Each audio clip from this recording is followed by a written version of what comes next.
Section 7.3 is about factoring, and we're going to just review a little bit of what we already know and then build upon the foundation that we already have. So we're going to start on page 381, looking at problem number 4. So we have 3x cubed plus 7x squared plus 4x, and we are supposed to factor that. And we know that when we factor, the very first thing we always look for is the GCF.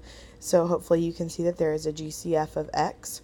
So if I factor out that x, then I'm left with 3x squared plus 7x plus 4.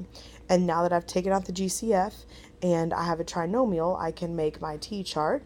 I have my product side and my sum side. My product is 3 times 4, which is 12. My sum needs to be 7. So the numbers 3 and 4 are going to work.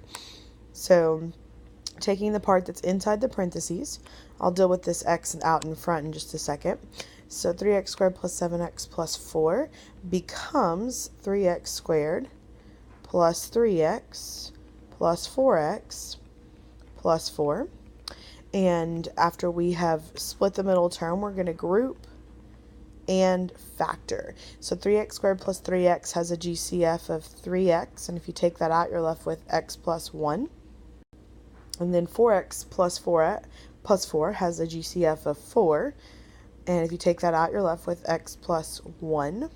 So your answer is going to be x plus 1 times x plus 4, and of course we cannot forget this x that was our GCF here, that we have to make sure that we bring that down as part of our final answer. So the next type of problem that we're going to go over is definitely a new problem. Like you can see, I have a problem here, x cubed plus 4x squared plus 2x plus 8. This is not in your workbook anywhere, so I made this one up, so just find some space to write it down. And this problem, you're like, oh my gosh, this looks so complicated because it's 4 terms. And you're like, we don't know what to do when there's 4 terms. But I would argue that you do. So looking back at the example we just did, the truth is we know what to do with 4 terms because this problem right here has 4 terms in it. 3x squared plus 3x plus 4x plus 4 is 4 terms. So when I have those 4 terms, all I have to do is group and factor. So for the problem x cubed plus 4x squared plus 2x plus 8, we are going to group and factor. So x cubed plus 4x squared, they both have an x squared in common. So if we take that out, we're left with x plus 4. And then 2 and 8, 2x plus 8, they both have a 2 in common. So I'm going to take that out, and I'm left with x plus 4. So the factorization of this problem would be x squared plus 2 times x plus 4. And that would be your final answer.